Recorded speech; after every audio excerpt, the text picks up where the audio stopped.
Sa ngalan ng Ama at ng Anak at ng Espiritu Santo. Amen. Panginoon ko at Diyos ko, ako'y nananalig na ika'y naririto. Ako'y iyong nakikita, ako'y iyong naririnig. Sinasamba kita ng buong paggalang. Humihingi ako ng kapatawaran ng aking mga kasalanan at ng grasya para maging kapaki-pakinabang itong sandali ng ating pagdarasal. Kalinis-linisan kong ina, San Jose, aking ama at poon. Anghel kong tagatanod, ipamagitan ninyo ako.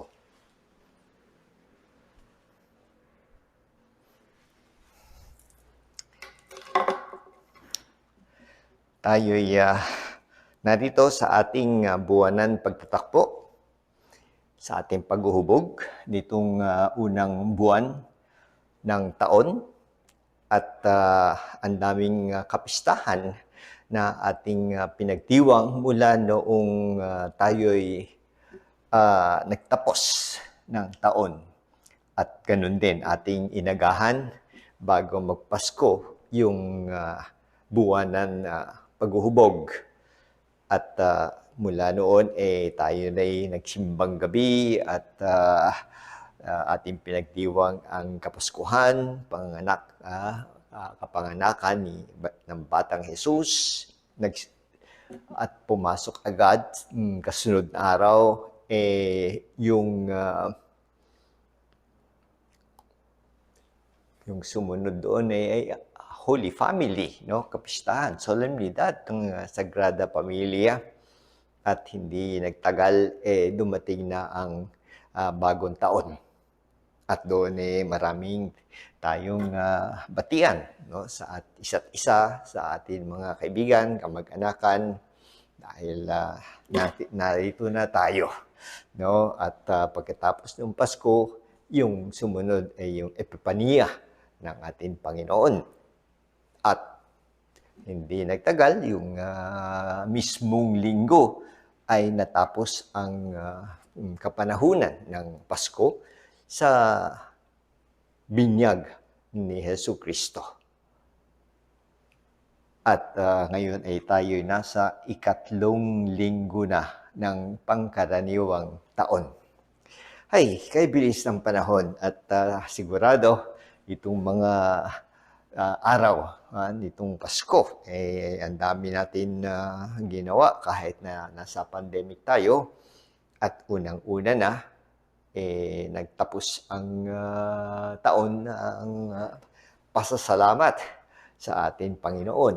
Lahat ng ating natanggap o hindi man natin napansin na tayo'y binigyan ng grasya pinasalamatan din natin siya, ating Panginoon.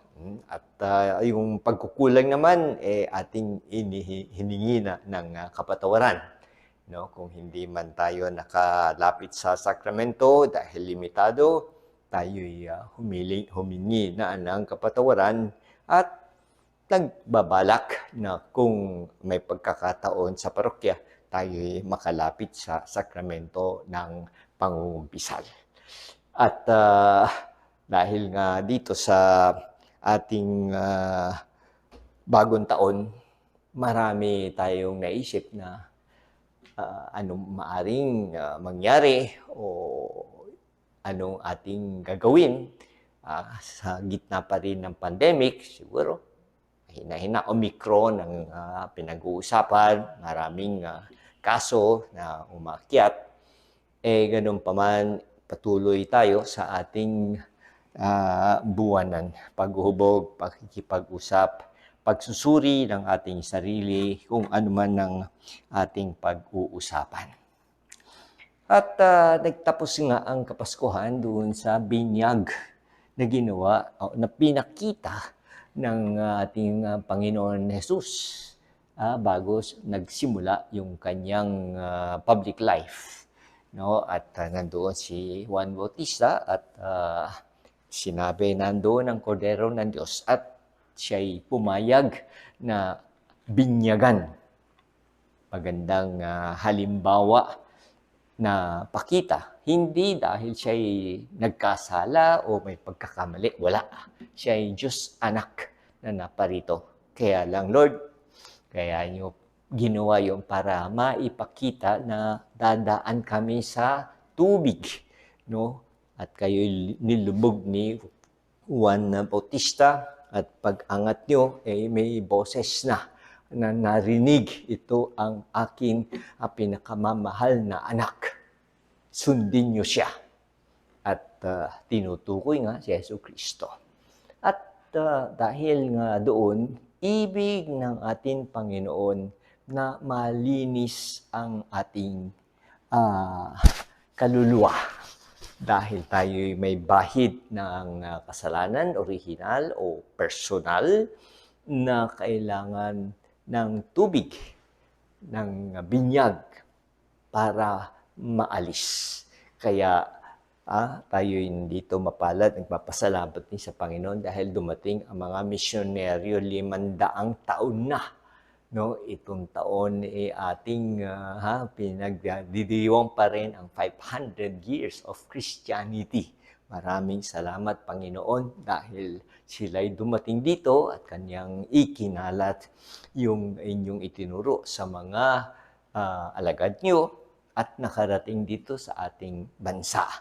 At dahil dito, tayo'y kumbaga automatically na kapag isinilang yung bata dahil Katoliko ang karamihan at naipaliwanag ang mga sakramento at yung unang-unang sakramento na ating tatanggapin, bata pa lang, lalo na sa kapanganakan, ilang araw pa lamang, isang buwan, nandito na dala-dala ng magulang para ialok sa Diyos na ibig natin na yung bata ay mabinyagan para malinis, mahugasan yung kanyang kasalanan na minana sa kanyang ninuno sa kay Adan at Eva, original. At wala pang personal dahil bata pa. No? Maliban kung meron binyag sa tawag natin adult baptism. Ganun pa man, itong batang ito dahil sa nilubog sa tubig o yung kanyang natanggap itong binyag, siya ay naging anak ng Diyos. Naging kasama sa pamilya ng Diyos. At kaya kung sino man ang nabinyagan sa tubig, yun ay lumalaki na pamilya na kasama natin ang ating Panginoon Diyos. Na tayo ay kanyang mga anak At siya naman ay ating tinuturing na ating Ama, Father, Abba, Father. Tayo naman ay kanyang mga anak. Kaya nakakatuwa, masaya. Bata pa lang na walang kamuwang-muwang, malalaman na lang niya pag siya ay medyo lumalaki na, may pag-iisip na, at tinuturo na sa kanya yung doktrina, katikismo, mapahalagahan. Uy, ako'y pala'y pamilya ko, itong aking tatay at nanay, pero ako'y kapamilya ng Diyos, na ako'y may Ama sa langit, na maaari kong matawag at maasahan. At dahil nga doon, na sinabi rin sa ating katekismo, sabi ng Panginoon, Jesus, na dahil kayo ay mga anak ng Diyos, siyempre, volunteer, sino bang ayaw? Lahat, kung gusto tayo, natural, kung maaari lang. Dahil dinagdag niya, dahil tayo kapamilya o mga anak ng Diyos, tayo ay magmamana ng kanyang kaharian. Titigil tayo ng sandali at pag narinig natin na heirs of heaven, magmamana daw. Natural, ako'y anak ng tatay, maraming lupa, maraming kayamanan, itong kanyang ari-arian ay ipamamana sa mga anak.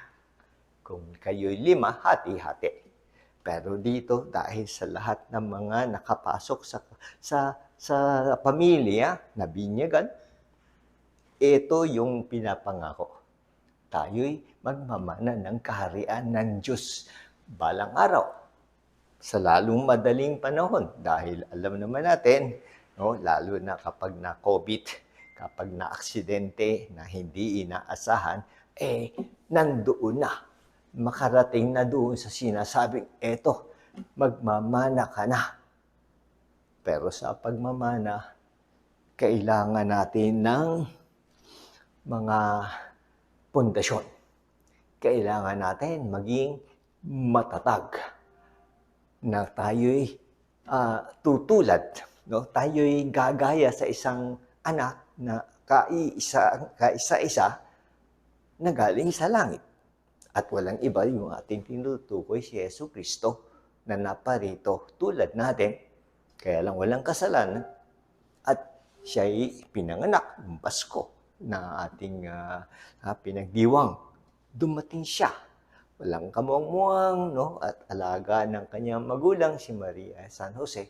Lumaki siya, tahimik pa rin, pero nang dumating na yung takdang panahon, nagpakilala, nagsalita, nagpangaral, gumawa ng mga milagro para mapaniwalaan na siya'y Diyos, anak na may kapangyarihan. At lahat ng kanyang mga sinasabi at inuturo ay kanyang ipinapaalam sa kanila, at tayo ay nagpapasalamat dahil kung tayo ay sumusunod at nag-aaral ng mga doktrina, doon natin makikita na napakahalaga pala. Dahil ako'y anak ng Diyos, kailangan ako'y kamukha ng Diyos Ama. Kailangan ako'y gumaya sa aking Ama.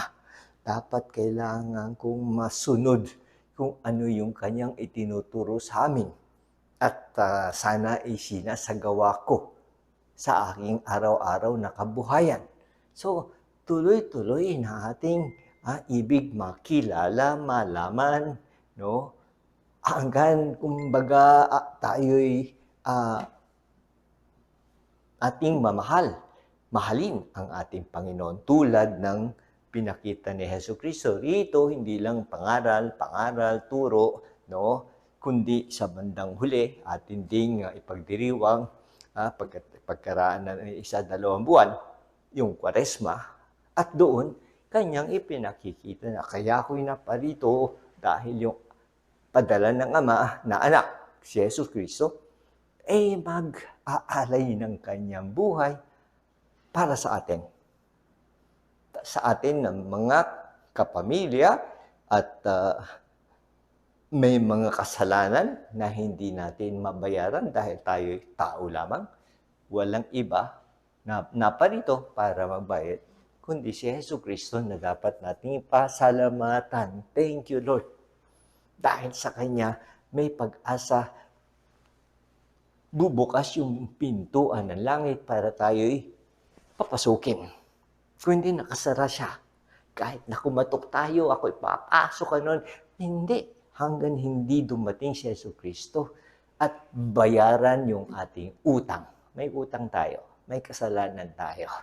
Ha? At marami, lalo na kung tayo'y nagsuri nung isang taon at ngayon simula na naman tayong buwan-buwan sa ating pag-uhubog, nakikipag-usap at nagsusuri ng ating budi, nagtatanong, ako ba'y ginagawa yung kanyang kalooban, yung kanyang mga iniutos sa amin na gawin? Ay, hindi yata. Ay, tinatamad ako. Ay, may pandemic, ayaw kong lumabas. O iba't ibang dahilan. O iba't ibang nangyari na tayo'y sumuway, lumabag sa kanyang kagustuhan. Ay, paano yan? Kapamilya nga tayo, pero tayo ay mukhang nagmamatigas ng ulo, ayaw, hindi naman tayo pipiliti ng ating Ama Diyos. Tayo binigyan ng laya para mamili, siya'y naparito, at tayo nabinyagan na nga, tayo'y nakumpilan na rin, no? Tayo'y kapamilya na, pero maaaring hindi pa rin tayo makarating sa kanyang ipinangakong kaharian sa kasalanan natin.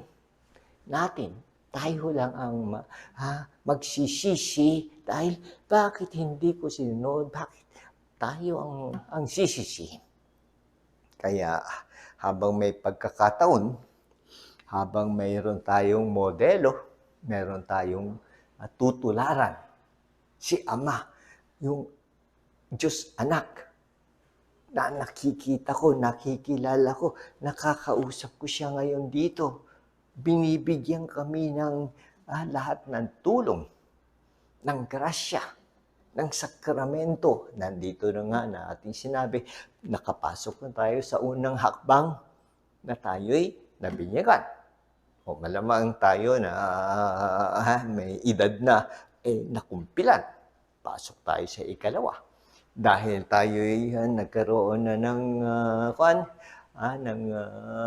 ating pamilya, nagkaroon ng tawag na ako'y magkakapamilya, kaya natanggap na natin yung matrimonyo. Kinasal na, mga magulang na, tatay, nanay. Ay sa akin naman, nakita ko rin yung tawag ng Diyos, ito yung ibinigay sa akin, ay ako'y naordinahan bilang pare, sakramento.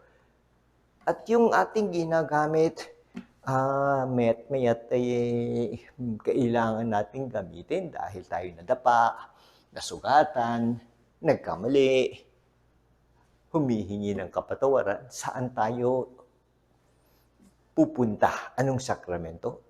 Yung kanyang binigay na kumpisal. Humingi ka ng tawad at ikay lumapit sa aking kaparian at doon ikay magpakumbaba, aminin mo yung kasalanan at ikay patatawarin ko. Kahit na ilang beses ka na nadapa at nagkamali, basta't ikay nagsisisi, si Lord ay mapagpatawad. Siya ay maawain. Kaya madali tayong lumapit dahil siya'y ating kaibigan, dahil siya'y ating Panginoon, ating tagapagligtas. Siya yung naparito dito. Kaya dapat kilala natin, Lord, Jesus, siya yung ating tinatawag.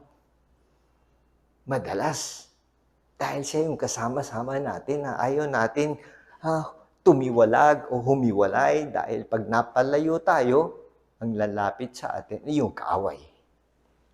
Ay, alam mo na yung kaaway natin, mayroon din siyang panloloko, no? Tayo'y uutuin at kung hindi tayo nagdarasal at tayo nagpapadala, doon tayo magkakasala. Ayaw natin yon dahil mahihiwalay tayo kay Lord.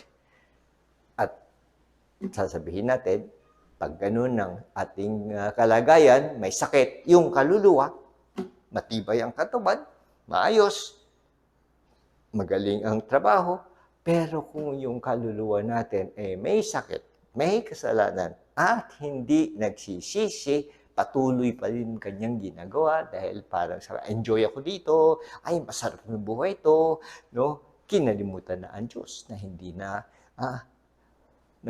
nagpapasalamat o hindi nagbibigay galang kapag araw ng linggo na obligasyon natin. Kaya habang nandito tayo sa mundo at abala sa ating trabaho, sa pamilya, sa mga anak, sa mga kaibigan, sa negosyo, sa anumang bagay na ating pinag-aabalahan, huwag tayong makalimot. Huwag tayong pabaya na tayo'y nabigyan na ng isang maaasahan natin na walang iba kundi ang Panginoon Diyos. Maaasahan dahil hindi siya ang lalayo. Tayo ang umaayaw. Tayo ang nagkakasala at tayo ang dadalhin ng demonyo sa ibang lugar. Ihiwalay tayo. Dahil hindi pwede magsama. Kung tayo magkasala ng mabigat, aalis at aalis. Mawawala yung grasya, mawawala ang ating pinakakaibigan na si Jesus. Yung ba ay ating ginugusto? Na pagkatapos na tayo binyag, tapos maganda yung pangako, pansamantala na tayo naglalakbay. Nag-aabala pero naglalakbay, may patutunguhan. May ipinangako na sa atin bilang mga anak ng Diyos o kapamilya. Kapamilya niya. Tayo kapamilya niya. Dapat lahat. Yung mga hindi na binyagan, siguro binyag ng kanyang pagnanasa. Nanasa ng Diyos. Gusto kong sumapi sa Kanya, pero hindi ko kilala. Ito lang ang naratnan ko sa aming mundo, sa aming bansa. So kaya alam natin na ang daming hindi Katoliko, ang daming hindi kilala si Hesus Kristo, mga Muslim, mga inchik ng si Buddha, ang kilala nila. Paano naman sila? Sila'y inaanyayahan pa rin na sila'y makasapi dito sa ating pamilya. Kung hindi man ng tubig, meron tayong binyag sa pagnanasa, desire. Kung kilala ko lang, kung alam ko lang, kung niyaya lang ako ng kaibigan o ng kung sino man, ako'y sasapi, ako'y susunod sa ganitong pananampalataya. Ay wala. Ay di sinunod niya yung nandoon na kanilang reliyon. Ay baka naman pagbibigyan ng pagkakataon. Kaya lang, baka sabihin natin, mahirap. Dahil yung daan na pinakita ni Hesus Kristo na siya'y naparito, itong daan na sabi niya, sumunod ka sa akin. Tayo'y sumusunod ngayon, hindi tayo mawawala. Biro mo yung mga hindi nakakakilala kay Hesus, hindi nabinyagan, walang kaalam-alam, saan sila sumusunod? Sarili nilang pag-iisip? Konsyensya nila? Lord, kaya ba ng ating isip na gumawa tayo ng kabutihan, hindi tayo pumalpak? No? Malamang meron din. Pero bawas na bawas. Dahil ang madali sa tao ay bumagsak. Madala ng kahinaan, ng katamaran, ng kalaswaan, kayabangan, sa pagnanasa ng mga bagay ng mundo, mga tukso. At kung wala silang guide, walang Panginoon na nangaral at nagbigay ng kumbaga babala at saka mga payo, madaling mawala. Kaya nga tayo'y muling dito sa ating unang paksa ng ating pinag-uusapan at ating isinisiguro na tayo nakakakilala, tayo nabinyagan, na tayo'y anak ng Diyos, huwag tayong magpabaya. No, kailangan natin na abandonment ang tawag. Lord, kayo ang bahala sa akin. Pagtitiwala, kahit na ngayong pandemic, na nagkakatakutan, hindi lumalabas, baka matamaan, no? Di kinakabahan tayo. Natural, gusto rin naman ng Panginoon tayo'y sumunod sa protocol, mag-ingat, no? Pero sa ating pag-iingat, wala din naman tayong pangamba na kung sakali na tayo'y mahawa, tayo'y magkaroon ng sakit, kung ano man sakit, hindi lang Omicron o hindi lang itong COVID, kundi kahit na ano, hindi ako pababayaan ng Panginoon. Ako'y kanyang anak, ako'y mabuting anak, sumusunod sa kanyang mga utos, hindi ako matatakot. Dahil nagmamahal din ako sa kanya, binipilit ko bilang anak na makipag-ugnay, magdasal araw-araw, magsakripisyo kung kinakailangan tulad ng kanyang ginawa sa krus, yung kanyang pagdusa at pagkamatay ng Biyernes Santo. Nandoon, kung sinabi niyang sumunod kayo sa akin, ganun din tayo kung minsan sa mga pagsubok ng Diyos Anak, ng Diyos Ama. Doon din tayo dadaan tulad sa mga sakuna dahil sa bagyo, no, maraming nasalanta ng kanilang mga bahay, walang tutuluyan, talagang mga pagsubok ng Diyos na hindi natin kumbaga siyang sisisihin na bakit kayo wala, bakit hindi kayo pinahinto yung bagyo o hindi nyo pinarating itong virus na to para maraming nangamatay. Mas nakakaalam kayo, Panginoon. Yun ang ating tiwala, faith, pananampalataya na siya, alam niya ang kanyang ginagawa kahit na para sa atin isang pagsubok, mahirap na pagsubok.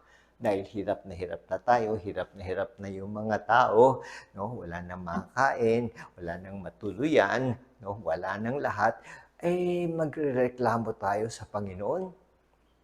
Kung matibay ang ating pananampalataya, ang ating hihilingin lamang tulong, grasya, tiwala, at tayo'y kalmang-kalma, peaceful, walang pangamba dahil nasa mabuting kamay. Hindi ba? Kung ating ibibigay sarili natin at ang Ama natin ang namamahala sa atin at hindi dapat tayong mabahala, then wala tayong ikatatakot. Kahit na yung kamatayan, tulad ng mga nabinyagan na martyrs. No? Kung hindi man sila nabinyagan ng tubig, pero dahil sila'y masigasig na pinaglaban yung kanilang pananampalataya at sila'y pinugutan ng ulo o pinatay dahil sa kanilang paniniwala sa Diyos, nandoon yung kanilang binyag. Sila'y kasapi ng pamilya. So itong pamilya na lumalago at ating palalaguin pa, ating ikakalat pa, ating ipapaalam pa sa mga kaibigan natin, at kung yung mga nawawala na ating kasapi na o hindi lang nawawala, nagwawala, nasisiraan ng ulo na kung anong ginagawa na hindi na tama, labag na sa kanyang kagustuhan, sabihan natin. Huwag natin pabayaan na magloko o magwala. Sayang naman. Dahil nandito na nga tayo sa kapamilya ng Diyos, habang nandito pa tayo sa mundo, at tayo'y nakatingala at ating sinasabi na balang araw o sa lalong madaling panahon, tayo'y magkikita harap-harapan. Hindi lang tulad nito na kami naniniwala na kayo narito sa loob, sa hostia, sa Eucharistia, at kami nagbibigay galang, kami lumuluhod, kami nakikiusap. Pero yung mata lamang ng ating pananampalataya. Pero balang araw, Lord, ang palagi kong iniisip, kami magyayakap, embrace. Ganun ang magkaibigan. Hey, long time, no? Ngayon lang tayo magkikita muli. And so, paglapit ng dalawa, ganun ang ating pagsalubong. No? Ay, si Lord ganun sana. Na tuwang-tuwa tayo, tuwang-tuwa rin si Lord dahil tayo'y nanalo sa labanan. Dahil nabigyan tayo ng lahat ng tulong, lahat ng sakramento ating ginagamit, lalo na yung ating binanggit na pangumpisal at Eucharistia.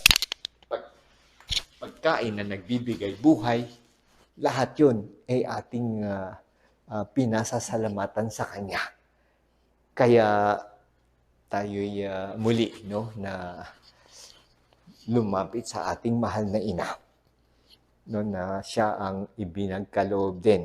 Itong buwan na to, pinakaunang-unang araw yung solemnidad ng Nanay ng Diyos, Mother of God, Mary, si Maria. Si Maria ipinagkaloob ng kanyang anak na si Jesus na maging ina natin. Behold thy son. Yan, alagaan mo itong aking mga anak. Tayo, take advantage, no? Kaibigan na natin si Lord, no? Siya ay ating tagapagligtas, siya ay ating kasama-sama, meron pa tayong kasama, isang ina.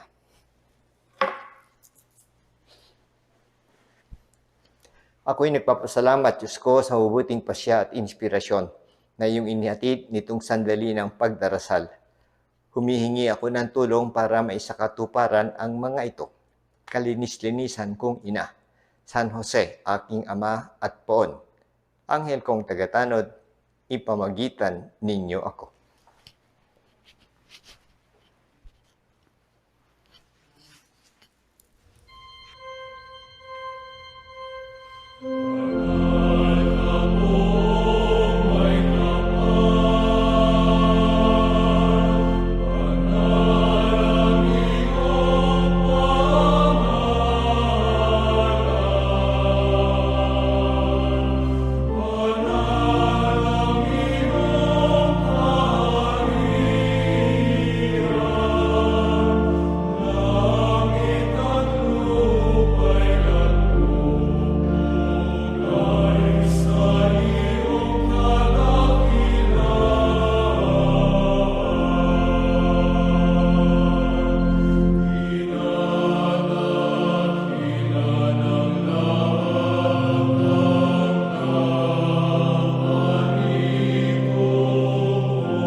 Pagsusuri ng budhi.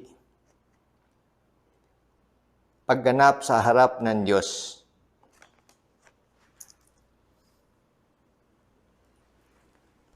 Natanggap mo ang espiritu ng pagiging anak ng Diyos nang tayo ay sumigaw ng Ama, Ama ko.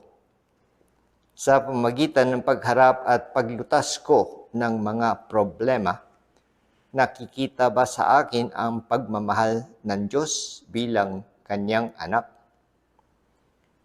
Nauunawaan ko ba na hindi niya ako iiwanang mag-isa?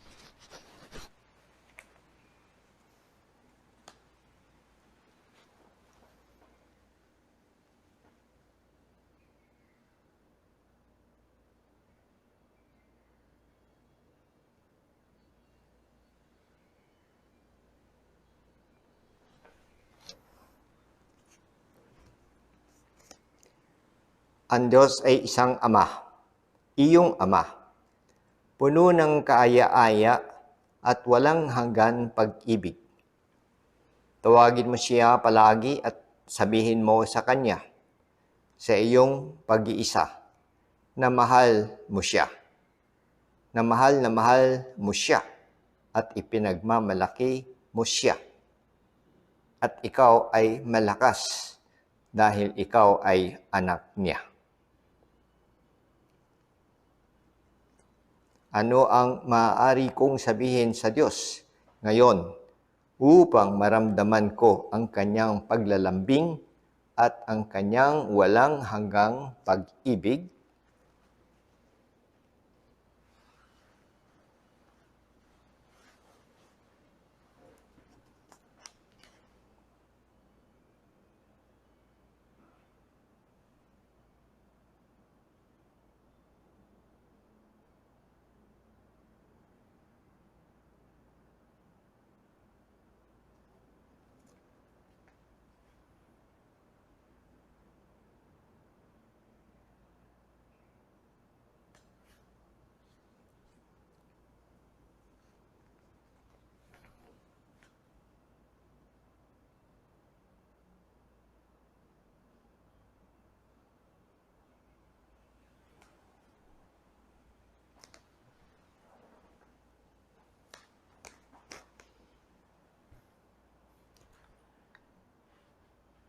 Kasama mo ako palagi hanggang sa katapusan ng panahon. Nababatid ko ba na ang pangakong ito ni Jesus ay pangako din niya sa akin ng personal?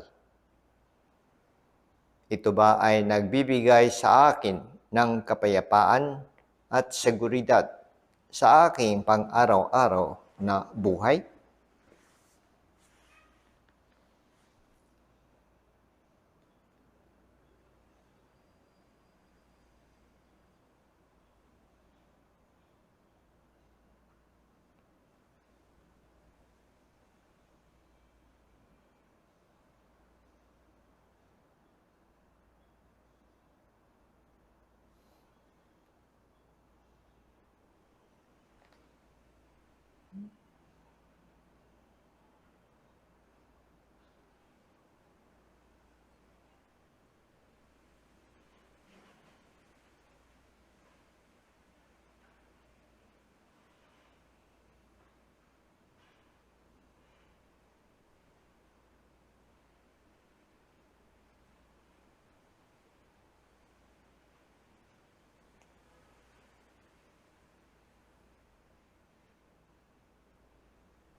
Naway magkaroon kayo ng kaisipan na tulad kay Kristo Jesus Ginagamit ko ba ng wasto ang aking pagbabasa ng Ebanghelyo araw-araw upang higit kong makilala at mahalin si Jesus at lalo pa akong mapalapit sa Kanya?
Nang magkulang ang alak, sinabi ng ina ni Jesus, wala na silang alak.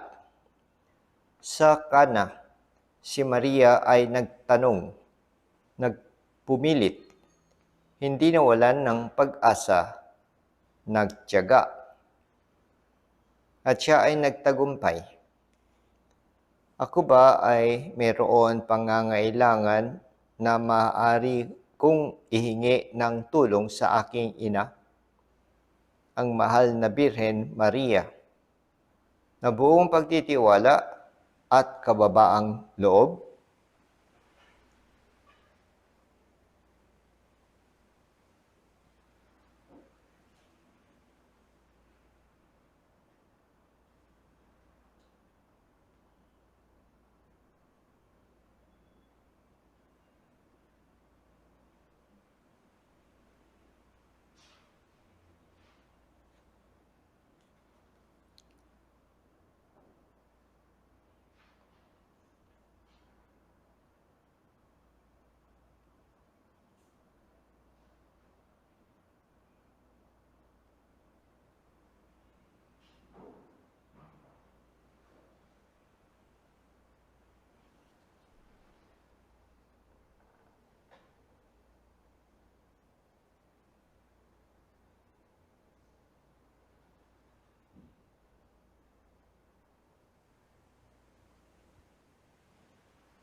Sa Kana, ginawa ni Jesus ang una niyang himala at ang kanyang mga alagad ay naniwala sa kanya. Paano ko maipakikita ang gawain ng Diyos sa akin mga pagkilos at pananalita?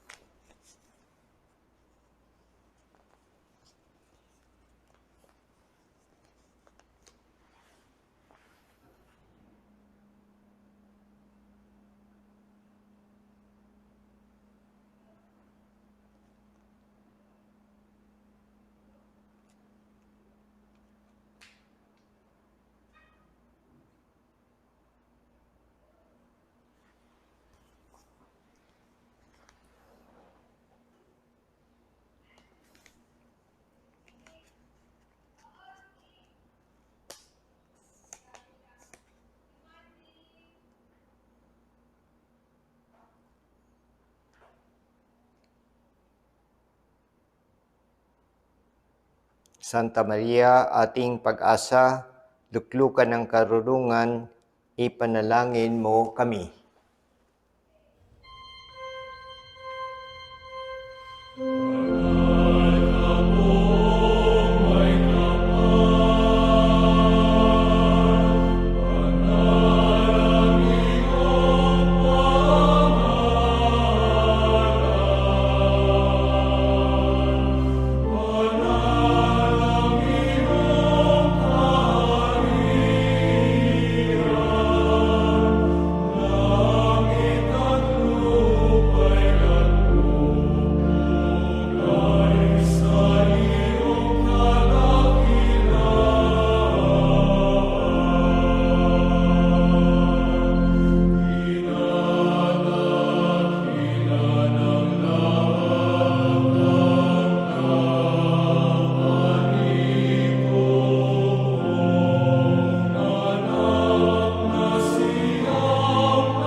Blessed art thou amongst women, and blessed is the fruit of your womb, Jesus.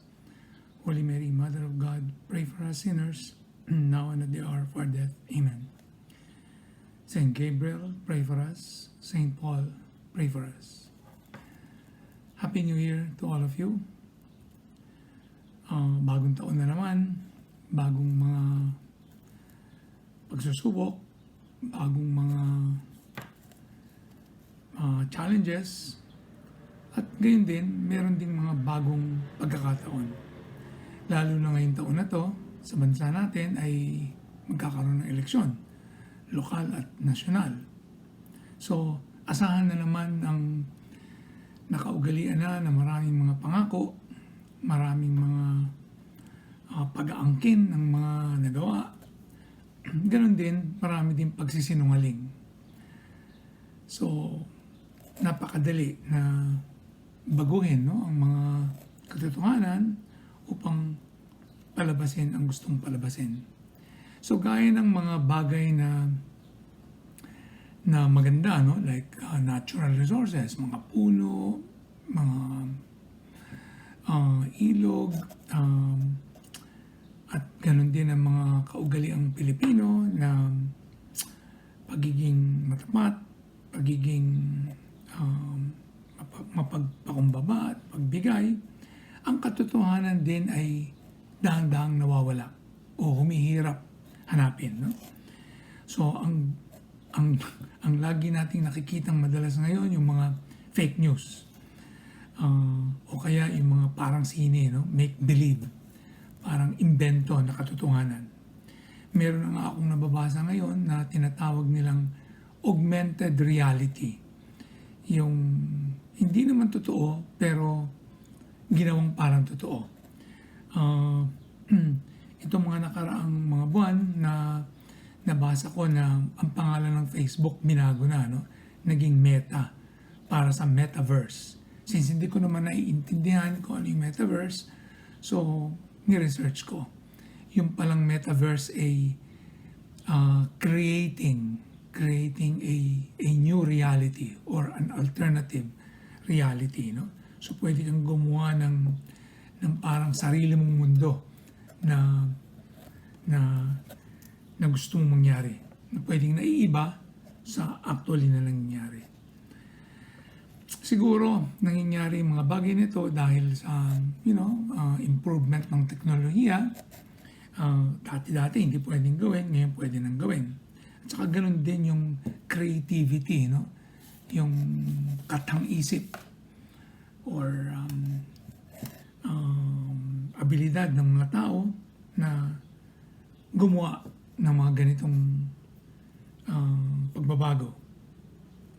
Kaya lang, ako sa pagtingin ko, malaking bagay din ang kulang na pag-aaral o kulang na paghuhubog ng mga tao ngayon, lalo na ng mga kabataan, sa kung ano ba talaga ang totoo.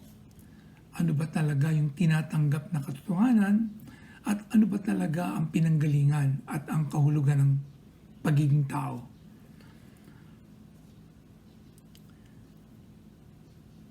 So, sa tingin ko, kailangan natin, no, na mahalin, unang-una matutunan o hanapin at mahalin ang katotohanan. At ito ang topic ng ating paksa ng ating talk or ng ating talk dito sa ating recollection, no? Pagmamahal sa katotohanan.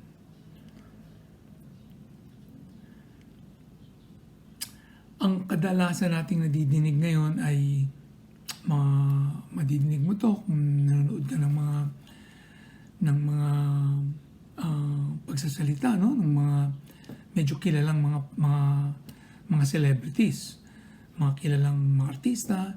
Meron silang sinasabing my reality, my truth. So ang katotohanan, yung totoo para sa akin o sa grupo namin. So hindi na importante kung ano yung totoo talaga, no? Sa karamihan, importante yung totoo para sa akin. Yun ang totoo. So,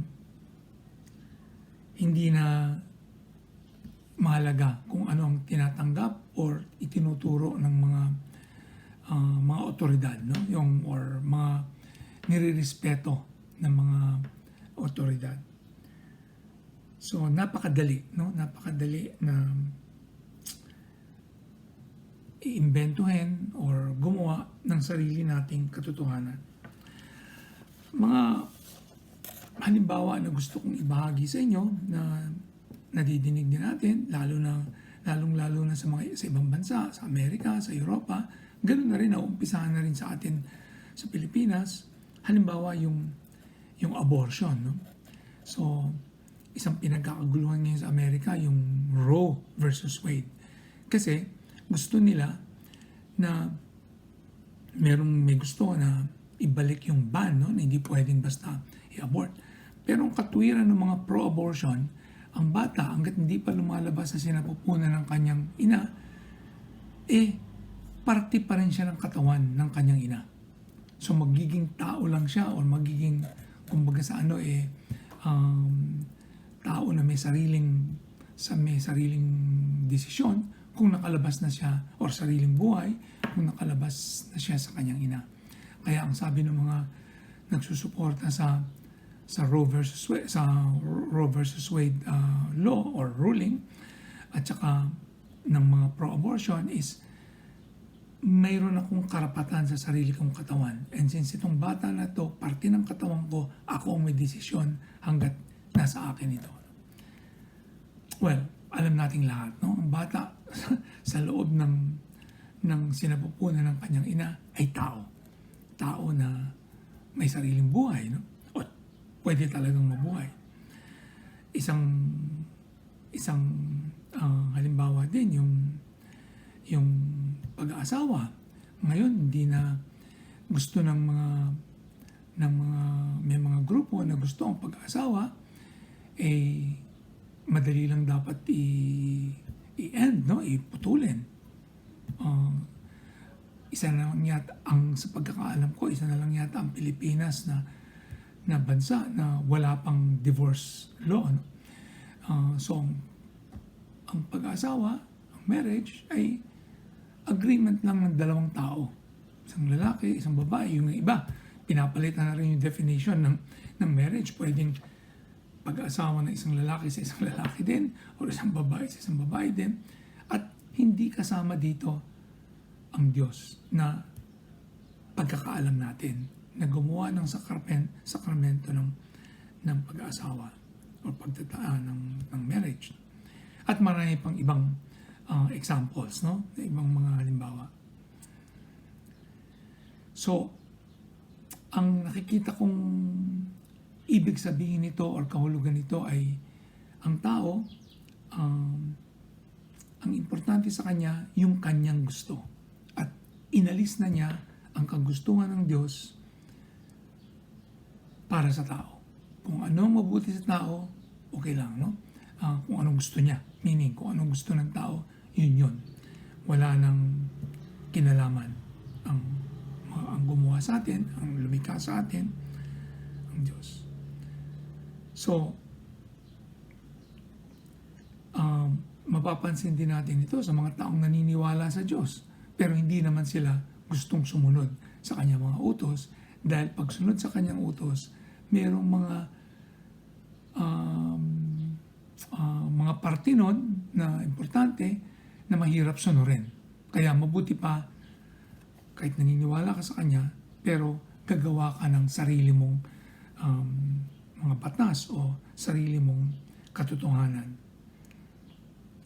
Kaya mapapansin natin, marami tayong mga nagiging problema, hindi pagkakaunawaan sa mga tao, sa pamilya, sa mga organisasyon, pati sa bansa, no?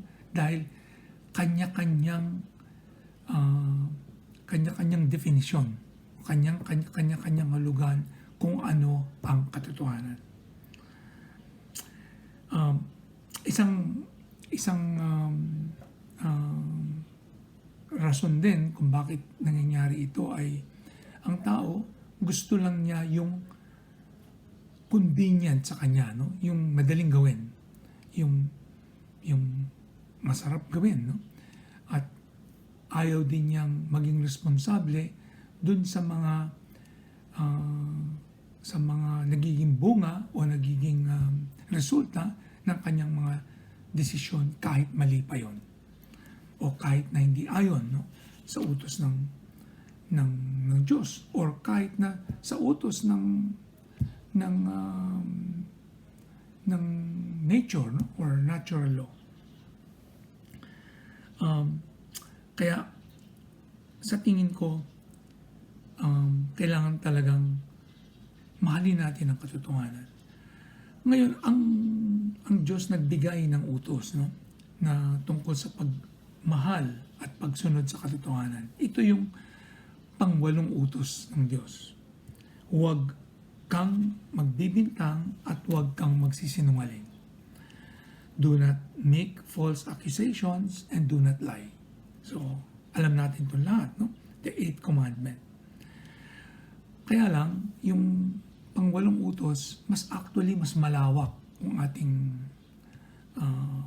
babasahin, no? Ang mga sinulat ng mga authorities, no? Ang mga otoridad tungkol dito. Hindi ganun lang kasimple.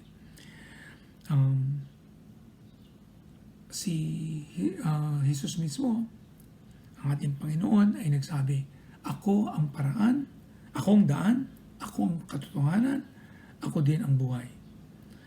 At sinabi din niya, makikita natin to kay 1, chapter 8, verse 31 to 32, kung ikaw ay magpapatuloy sa aking salita, ikaw ay aking alagad. At malalaman mo ang katotohanan at ang katotohanan ay magpapalaya sa iyo. So ano ba ang mga pinag-uutos or hindi pinapayagan ng pangwalong utos ng Diyos? Unang-una, ang pagsisinungaling. So napakaraming napakarami tayong mababasa sa Biblia, no? Sa buhay ng ating Panginoong Jesucristo na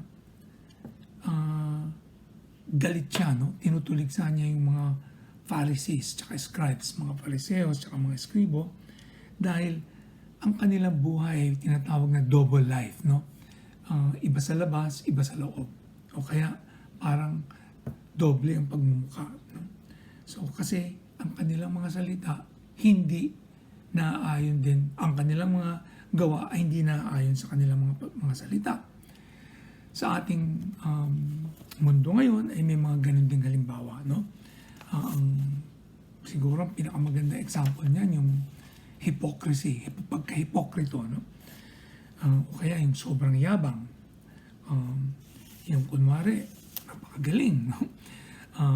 Yung kanilang halaga sa mundo ay masyado nilang pinalalawak. Nandun din yung tinatago, yung mga kasamaan. May mga alam din tayo na kung ano yung mga nagawang masama, binabago pa, no? Yung kwentong yon. Nandun din yung hindi dapat natin ibahagi sa iba, nalalaman natin, pero binabahagi natin sa iba na wala namang pangangailangan. Ang hindi rin pinapayagan ng pangwalong utos, yung tinatawag na rash judgment, no? Yung paghusga na wala namang basis, wala namang rason kung bakit tayo manghusga. Ni hindi nga natin alam kung anong nangyari o kaya nagkaroon na tayo ng mga assumptions, no? Or gumawa na tayo ng sarili nating mga desisyon na or inisip na natin kung ano nangyari, inimagine na hindi naman natin alam kung totoo. At ang magiging bunga nito ay hindi maganda para doon sa taong ating inusgahan. Nandun din yung false testimony at saka calumny, no? Na maling pagbibintang, So ito dapat napakaingatan natin because dahil lahat ng tao ay kailangan bigyan ng nakakarapatang respeto na mabuting pangalan. At kung sakaling tayo ay nagkamali, dapat ito ay ating habang mas maaga ay baguhin, no? Or bawiin. Well, of course, exception dito kung talagang meron tayong nakita na hindi masama or mabuti at dapat natin yung sabihin, no? Dahil yun ang kailangan para magkaroon ng hustisya para sa taong yun. Ang hindi rin pwedeng gawin ayon sa pangwalong utos ay yung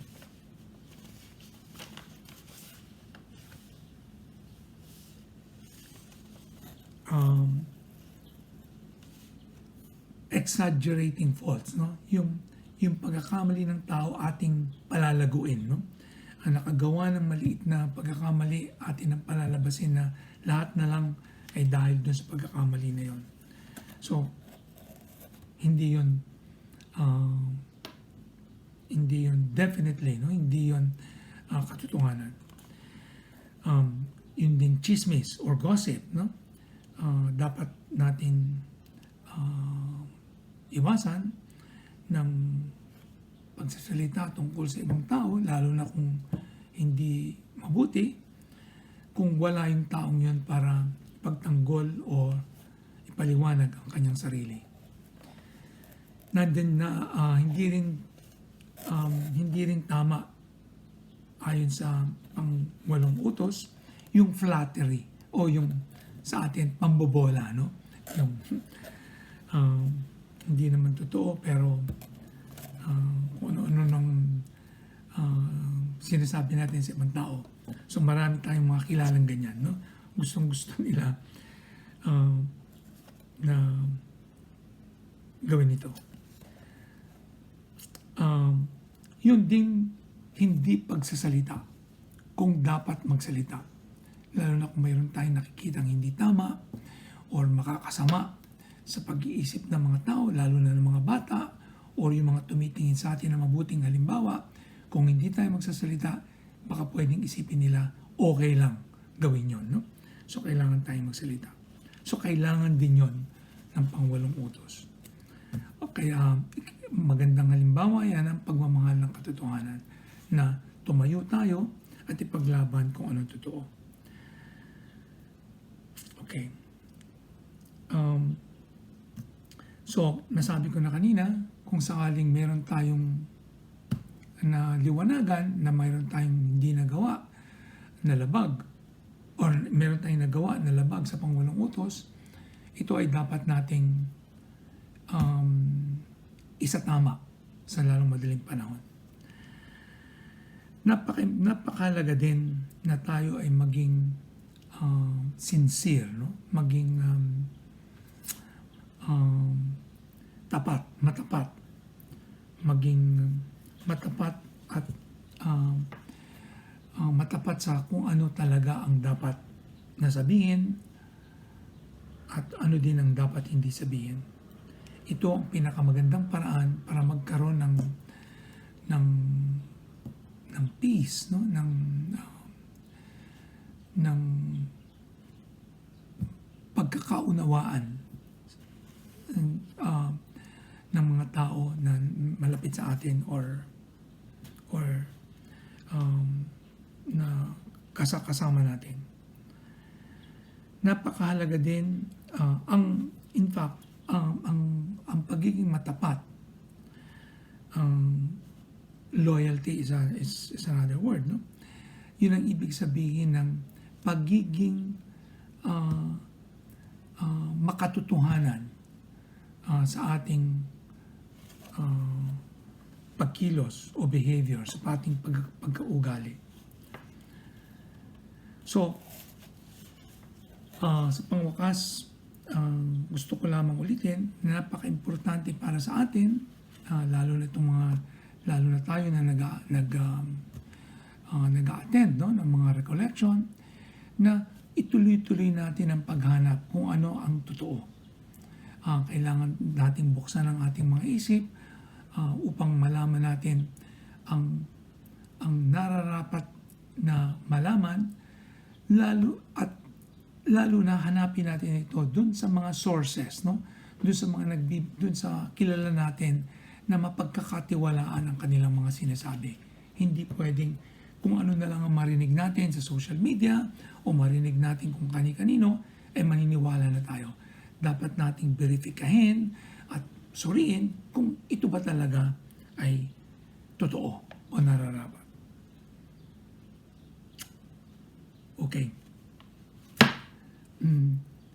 Hail Mary, full of grace, the Lord is with thee. Blessed art thou amongst women, and blessed is the fruit of your womb, Jesus.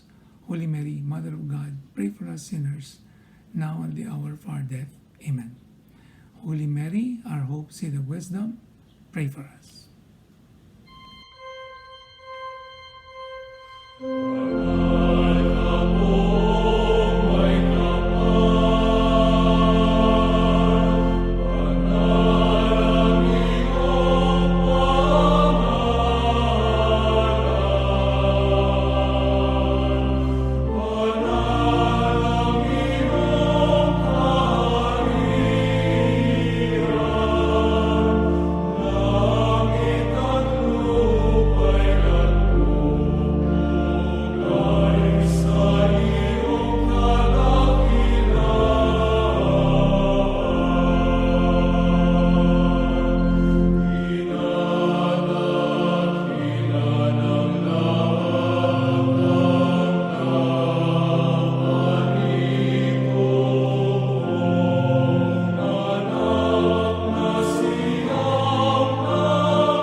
Sa ngalan ng Ama at ng Anak at ng Espiritu Santo. Amen.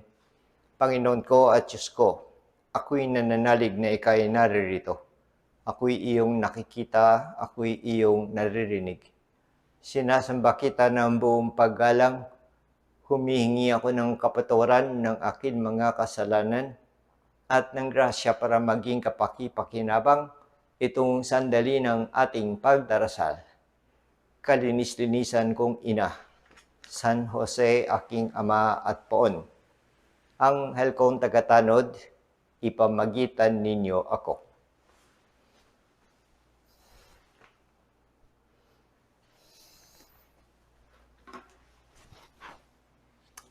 Ating ipagpatuloy ang ating pakikipag-usap sa ating Panginoon ngayong araw ng recollection, paghuhubog.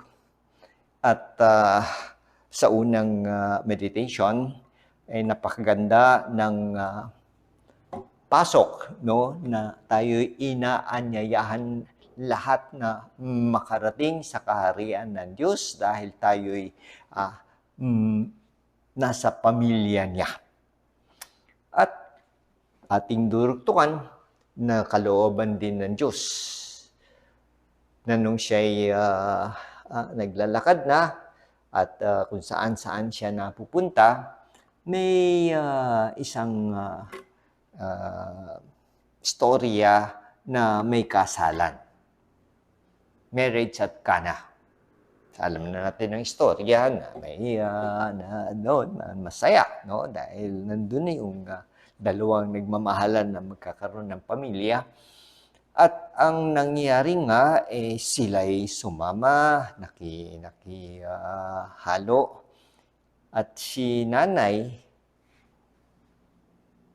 Maria ay napansin agad doon sa kanilang handa na kulang na o wala na, ubos na yung kanilang alak. Wow, alak ay yung pa naman ang pinakamahalaga sa handaan. May iniinom yung mga tao at nagiinuman, nagkakatuwaan, may kainan. Napansin at ano nga ginawa ni Maria sa lugar na yun, ay baka naman mapahiya yung pamilya, yung mag-asawa, daming naimbitahan. Kaya siya ay nakiusap at nagsumamo. Kilala niya ang kanyang anak, Diyos anak, no, na makapangyarihan. Nagsumamo na wala na silang alak. Paano yan? Anong magagawa mo? Bigyan mo naman ng solusyon. Yun ang parang kanyang tinutukoy kay Jesus. Ang sagot naman, hindi pa oras. Wala pa sa panahon. Yun lang. Pero nagtiwala pa rin ang nanay na inutusan yung mga waiter, sige lang, lagyan nyo kung anong dapat ilagay, ang tubig. No? Lagyan nyo ng tubig. At sa ganun, ang anak naman na hindi makahindi, hindi nanay ang nakiusap, di basta ibigay na yan mga tubig na yan sa mga panauhin. Ibigyan, painumin, hindi natural. Paano yan? Inom tubig? Yun lang ang iniinom? Hindi nila inaakala na pagtikim, iba? Ibang-iba yung ginawa ni Lord. Hindi lang isang pangkaraniwang alak, kundi alak na napapansin, iba, sarap, espesyal. At yun nga ang pinainom. Kaya nagtataka yung may-ari na, wow, ngayon mo lang ba nilabas yung mga magagaling na alak? Hindi niya inaakala na nagkaroon ng milagro sa kasalan. Kaya ang ating pag-uusapan ngayon, yung kasalan, kung bayan o yung ating palaging nakikita sa parokya, no, hindi maramihan, no, kundi yung isa-isa. May appointment. Gusto nila ng Sabado, ng hapon, ng umaga, linggo, no, lalo na sa mga simbahan na maraming ng appointment, halos puno na ang buwan, isang buwan, dalawa o kalahating taon dahil ini-schedule. Napakaganda naman. Dahil ito rin ang kalooban ng Diyos na karamihan sa tayo na kanyang mga nilikha kapag may lalaki, may babae, at sila ay nasa gulang na, tapos na, may hanap buhay na, yun na yung natural na hinahanap. Para bagang yung kanyang paglikha kay Adan, walang kasama si Adan, si Eva, ay sila ang naging unang pares. Kaya doon nagsimula, lalo na sa Cana, na binasbasan ni Jesucristo yung kasal. Kaya tayo may sakramento ng matrimonyo. Dahil kapag tayo'y umiibig na, no, yung lalaki sa kanyang napupusuan, no, na gustong ligawan, no, gustong ihingi yung kanyang permiso, no, na siya ay makilala, makausap, no, at pwede silang mag-courting muna, hindi pa kasal dahil nagkikilalanan pa lang sila. So yung pa lang, proseso na yon, ilang buwan, 1 taon, 2 taon, wag nang pahabain. Kung minsan napapahaba, pero kung sa totoo, naghahanap na tayo at tayo'y handa na, Kaya tayo naghanap ng kapares para makasama, hindi lang manansandali, maikling panahon, kundi ito'y habang buhay hanggang tayo'y tawagin bumalik sa ating tagapaglikha. Kaya yung mga naghahanap na lalaki at babae ay siguraduhin lang na kinikilala ang ugali, ang pagkatao, at kung sino siya. Tama lang naman, no? Kahit tayo sa pagbibili ng isang bagay at ating inaalam, ito ba'y tatagal, ito ba'y magandang brand, no? Anong klase, anong kanyang maaring ibigay. Inaalam lahat yung instruksyon na nandoon. Ito iba. Ito hindi katulad ng mga bagay. Ito'y tao. Ito'y nilikha ng Panginoon na ipinagkakaloob sa atin. Lalaki sa babae, yung babae naman sa kanyang hinahanap na magmamahal sa kanya habang buhay. Dahil sila'y magsasama, magmamahalan habang buhay. Kaya sila dalawa magiging isa, ipagsasama, ipag-uugnay sila sa isang katawan lamang. Yun ang matrimonyo na may basbas ng Panginoon. Kaya sakramento. Napakaganda at kaya bago dumating sa sakramentong yon, may pre-nups, may pre-ka na, no, na alamin mo na may seminar, no, na kumbaga, ilang linggo, isang oras, dalawa, no? At para inihahanda yung silang dalawa. At kapag handa na at hindi na magbabago ng isip, darating doon sa dambana, sa harap ng Panginoon, at kanilang pinagdasal, natural. Kami papasok na sa matrimonyo, sa sakramento na ito. Nababasbasan na kami, ipagdidikit na kami na hindi na pwedeng matanggal kapag balang araw na biglang bumibigay o gustong kumalas. Kung ano man pangyayari, o aksidente, nagkamali. Huwag magkakamali. Kaya yun ang ating hinihiling na sana ang daming mga tatay, nanay, pamilya, no, ilan anak, 3, 5, yung isa 12, malaki-laki na yon. Pero yun din naman ang kanilang natutunan. Kaya tayo magsasama dahil tayo magkakapamilya, magkakaanak. Kaya yun, ayaw kong magkaanak. Ba't pa kayo nagsama? Ba't pa kayo nagpakasal? Wala sa, kumbaga, doon sa one of the ends. Yun ang layunin ng kasal. Para magkaanak. At pag nagkaanak na nga, 2, 4, kung anong ipagkakaloob ng Panginoon, at tayo bukas loob, tanggapin natin kung anong kanyang ibibigay. Yung atin makakaya. No? At lahat ng ating lakas, lahat ng ating ibibigay, hindi lang sariling lakas natin, kundi nandun na naman. Tulad ng binyag, yung grasya, yung basbas, ay makakarating sa mag-asawa panghabang buhay, habang nandito sila sa mundo. Doon, masasamahan sila ng Panginoon. Lalo na kung hindi tayo magkakasala, doon lang naman din ang pagputol ng relasyon. Pag tayo'y umayaw, tayo'y sumuway, no? Ay kakalas talaga, lalayo talaga si Lord. Yung grasya. Ayaw natin.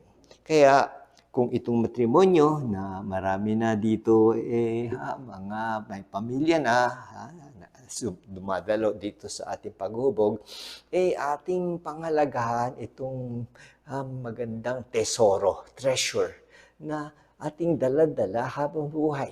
Nanay, tatay, mga anak, yung dalawa muna. Hindi lang yung bago ikasal, kundi tapos na yung ikasal, naka-5 taon na, naka-10 taon na, Father, pagdasal nyo kami, 20th anniversary na namin, o silver, 25th anniversary na namin sa isang buwan. So, iginugunita. yung mga anibersaryo. Parang pagpapasalamat na, wow, nakaabot na kami ng ganitong katagal na taon magkasama. Magkasamang dalawang nilalang na perpekto, natural. Sasabihin natin, dalawang nilalang na parehong tao na may nagkasala, na may kahinaan, na may kakulangan, na may makikitang kahit na sila'y magkakilala, may makikitang kamalian, depekto ng isa't isa. Pero dahil nga kumisan, lalo na kung nakadalo ng seminar, no, at yun ay talagang hinihikayat, no, ng simbahan, kung may seminar para matulungan ang mag-asawa na dala-dala hindi naman krus, no, na parang hirap naman. Pero dahil sa may mga papaaralin, aalagaan, malalaki na, may bata pa, lahat yan pagtiyatiyagaan ng mag-asawa, ng nanay, lalo na nanay, si tatay, lalabas para magtrabaho, para kumita, para masuportahan niya itong kanyang lumalaking pamilya. At lapit pa rin tayo sa Panginoon dahil nandoon pa rin ang ating maaasahan na tulong para sa ating pamilya, para sa inyong mga pamilya, no? At ito lang natin sinasabi na susuriin natin, ating titingnan itong pasimulang taon pa lang kung ano na nga ba ang relasyon namin mag-asawa. Ano na nga ba yung aking papel bilang ama o bilang ina? Nagagampanan ko kaya? O dahil sa pag-aabala ko, halos wala akong panahon para sa aking kabiyak. Kaya nagtatampo, kaya hindi ko na siya nakakausap at palagi nagmamadali. Check up. Pagsuri, tignan ngayon na ating tinatalakay sa ating pagdarasal at pagsusuri, kinukumusta yung mga kinasal na o yung nag-iisip pa lang, yung bata-bata na papasok pa lamang sa matrimonyo, nandun na rin. Na ito pala panghabang buhay. No? Walang divorce dito. Sa ibang bansa, sige na, pagka hindi kayo nagkaintindihan, hindi kayo nagkaunawaan at mag-away kayo, di kalas, divorce. Hanap kayo ng iba. Hindi pwede yun kay Lord. Bawal. Dahil yung kanyang pinakita sa kanya kahit na yung hirap na kanyang daranasin sa krus, na siya'y ipapako, siya'y mapapahiya, kanyang tinanggap na walang reklamo. Niyakap niya ang krus para sa kanyang minamahal na walang iba kundi tayong lahat. Dahil ibig niya tayong iligtas. Dahil ibig niyang buksan yung pintuan ng langit. Gusto niyang makasama tayo forever and forever.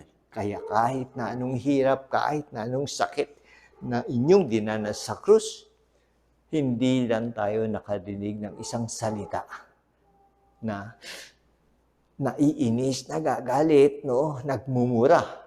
Pwedeng ganun, no? Dahil sa ating pagkainis, ating lalabas ng mura o sama ng loob sa asawa.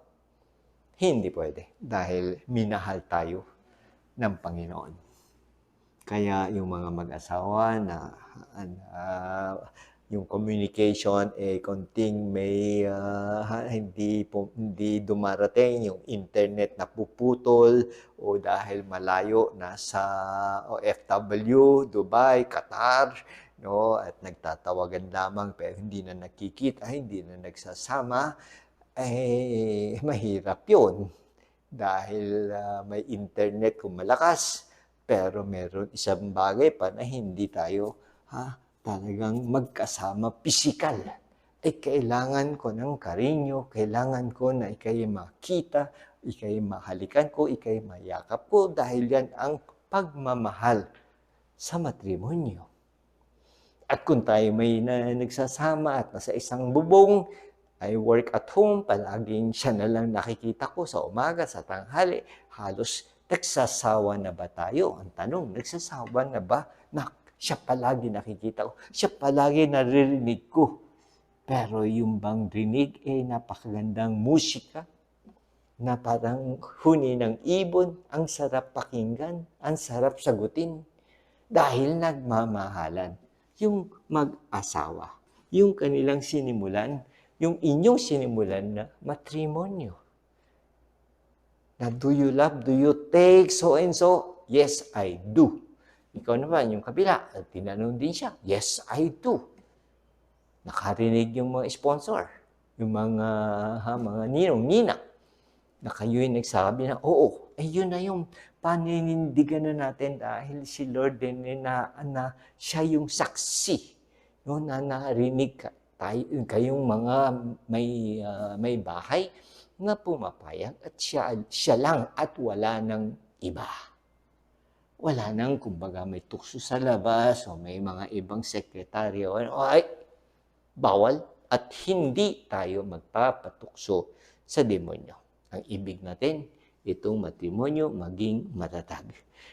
Maging mag-asawa ay nagkakaunawaan, nagbibigayan, nagkamali, nagpapatawad, madaling mag-usap, no? Nagkamali muli, pag-usapan muli, ganun lang.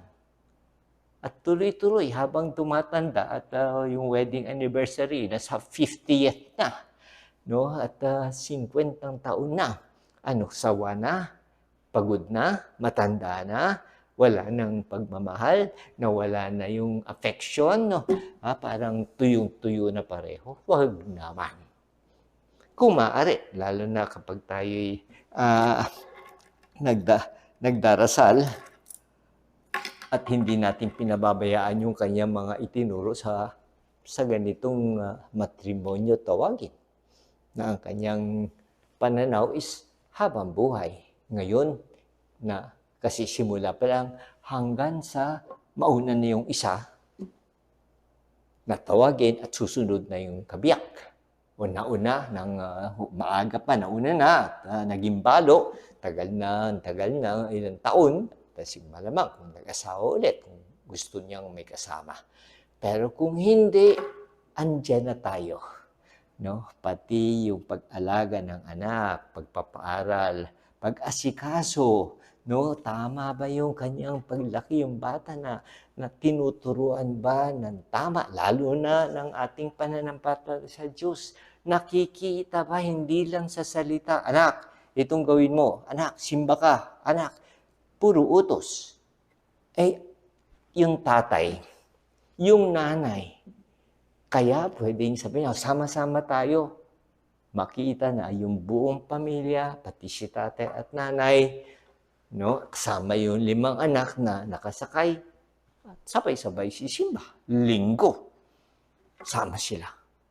Pagkaraniwan araw at gusto pa rin ng mag-asawa, dahil sila'y malapit sa Diyos o tayo may formation sa Opus Dei, na ang hikayat ng ating tagapagtatag ni si San Jose Maria, kung may oras lang at kung pwede ating mailagay sa loob ng ating kalendaryo na sa umaga o sa tanghali, maisisingit natin na makadalo ng Santa Misa, ng sakripisyo ng Panginoon sa Kalbaryo, na ibinigay ang buhay para sa atin. Ako'y dadalo, hindi lang linggo bilang obligasyon, kundi araw-araw ako'y nandoon. Lahat ng dasal na napakaganda na tayo'y sumusunod lamang, at lalo na yung mga balita, salita ng Diyos. Gusto kong mapakinggan araw-araw merong bago. At lalo na yung pagkain na ating kakainin, biro mo yung matrimonyo, hindi baga magiging matatag, hindi lang sila'y nagkaisa, dikit na dikit, kundi talaga ang lapat, very smooth, na ang ganda, hindi nagkakaroon ng umpugan, conflict, away, sagutan, no, at iba't ibang problema ng mga pamilya, lalo na ngayong pandemic, no, na ganun nga, nawala ng trabaho ang tatay at nasa bahay at nag-iisip kung paano makapaghanap buhay, wala naman pwedeng mag-apply. Kung may hiring lang o merong trabaho, is natural. Kailangan lumabas para maghanap buhay para sa pamilya. Kung hindi, pasensya yung misis at maunawain, ganun nga ang nangyari sa ngayon, magbigayan, medyo higpitan yung ating gastusin para yung dating ginagastos natin, mga lahati dahil limitado yung finances. Ganun ang buhay ng matrimonyo, ng mag-asawa, na yung kanilang ginawa, no, yung aking ginawa, na ako hindi matrimonyo, kundi pero may asawa ako, si Lord. Dahil ako'y naordinahan pare, hindi matrimonyo ang tawag, kundi sakramento ng Sagrado Orden sa pagkapare. At ayun pare, hindi sabing walang asawa o walang pananagutan sa buhay, siya'y single, siya'y solo. Hindi po. Kami naglilingkod kay Panginoon. Kami, kumbaga siya yung aming katapat palagi. Lord, anong kailangan mong paggawa sa amin na kami inyong inordinahan na pare? Nagmamahal kami, minahal nyo kami, kaya tinawag nyo kami tulad ng mga alagad para sumunod sa inyo at gawin lahat ng mga dapat igawa sa simbahan. Santa Misa, sakramento, pangungumpisal, sa pagpahid ng langis, sa pagbisita, sa pagbasbas ng mga bahay, lahat ng gagawin sa simbahan. At hindi single. Kami ay married to God. Kayo naman, maganda rin. Married, men and women. Married si tatay at nanay. At 100 na binuksan ni Jose Maria, hindi naman siya nagpasimula, kundi siya lang ang nagpaalala na ito'y napakagandang pagsasamahan kasi ito'y daan na nagbibigay buhay, nagbibigay ng pagkabanal, ng kabanalan, a way of sanctification bilang tatay at nanay, bilang mag-asawa. Wow! Kala ko hirap lang sa mag-asawa, hanap buhay, mga anak, ang gulo, pagod, no? Pero kung lahat ng mga ginagawa ng mag-asawa, makita nila na ito ay binuksan na daan na habang may pamilya na ilang taon, 50, 60, kung umabot ng ganung katagal na anibersaryo, happy wedding anniversary, 60th anniversary, meron. Matagal na pagsasamahan. Sana itong 60 taon na nagsama silang dalawa, daan na nagbigay sa kanilang dalawa ng kabanalan. Woo! Ang ganda. Hindi ba, Lord? Hindi ba? Hindi sinayang yung araw na nagdadaan na kanilang dinaanan. Maraming taon. At ngayon, halos nandun na sila sa dulo, nasa finish line na kasi 80 na. No? At sabihin natin, pagod na sa kanilang ginawa. No? Pero nandun pa rin, naghahangad na ang susunod na kabanata walang iba, kundi yung kanilang makita na ang kanilang tagapagligtas, ang kanilang Panginoon, Jesus, na niligtas tayong lahat. Pero hindi nasayang yung matrimonyo. O lalo na hindi nasayang yung sa amin na kami kasal sa simbahan at yung ginawa namin bilang pare. Kami masayang-masaya sa paglilingkod hanggang sa katapusan ng aming buhay, tulad ng matrimonyo. Kaya yung grasya na ipinagkakaloob o yung mga problema na natural sa loob ng pamilya, may mga problema dumarating na hindi nakikita, biglang nawalan ng trabaho, biglang nagkasakit, biglang may nangyari, ay tanggapin natin yun. Na parang pagsubok galing sa Panginoon. At tinatanggap natin ng buong puso at tayo umaasa. Tulad ng binyag natin, abandonment, Lord, kayong bahala sa aking buhay. No? Mapabuti, mapasama, basta kami ibinibigay namin ang aming buhay sa inyo dito pa lang sa mundo. At dahil balang araw, aming pinananabikan na aming ikay makikita. At amin tatanggapin yung inyong pangakong gantimpala para sa aming napakatapat na manggagawa o mga mag-asawa na yung sa buong buhay doon binuhos sa mga anak. Na maliit hanggang lumaki, hanggang naging lolo, yung apo, hanggang sa siya'y lumakad. Kaya tayo nagsusuri ating alamin dahil maraming sa karamihan puro may pamilya. No? Kung nandito man sa pagdalo ng ating buwanan paghuhubog o wala man o recorded ang ating recollection every month, pwedeng habulin, pwedeng tignan ulit at magdasal, no, para mapahalagahan, makita na ganda naman pala nito, no, hindi isang krus na bigat at tayo'y nagrereklamo.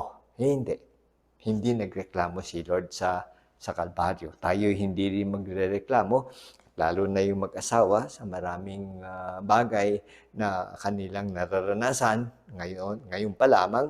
No? Dahil sa kanilang pagmamahal sa Panginoon, pagmamahal sa isa't isa, at nandyan ang ating mahal na ina na kung may kulang na alak, nawalan na ng alak, nawalan na ng pag-asa, nawalan na ng solusyon. Parang wala nang pupuntahan yung sakit. No? Hindi na makaahon, no? Hirap ng huminga. O wala nang lahat ng paghiling ng yung dasal. Father, pakidasal yung anak ko dahil may COVID. Father, pakidasal dahil malaking problema. So, puro dasal. Okay. Dasal na nga naman tayo talaga. Sa kanya tayo lalapit. Kanino pa? Ako? Ipapasa ko lang din naman kay Lord na, pakitulong. At lalo na pag si Mama Mary, mayroon tayong malaking pagmamahal, debosyon natin sa Kanya, na siya ay ina ng Diyos, ina natin, na hindi siya magkukulang. Kahit ano pa man sagutin ni Lord sa ating ikabubuti palagi, omnia in bonum, always for the good. No? Kahit na for us, masama dahil namatay yung anak, may nangyari, masama yun. But omnia in bonum, mayroon ibang plano ang Panginoon sa Kanya, sa yumao o sa atin. Very positive tayo mag-isip, lalo na kung maganda ang ating relasyon sa ating Panginoon at kay Mama Mary. Ako'y nagpapasalamat, Diyos ko, sa mabuting pasya at inspirasyon na iyong inihatid nitong sandali ng pagdarasal. Humihingi ako ng tulong para maisakatuparan ng mga ito. Kalinis-linisan kong ina, San Jose, aking ama at poon, anghel kong tagatanod, ipamagitan ninyo ako.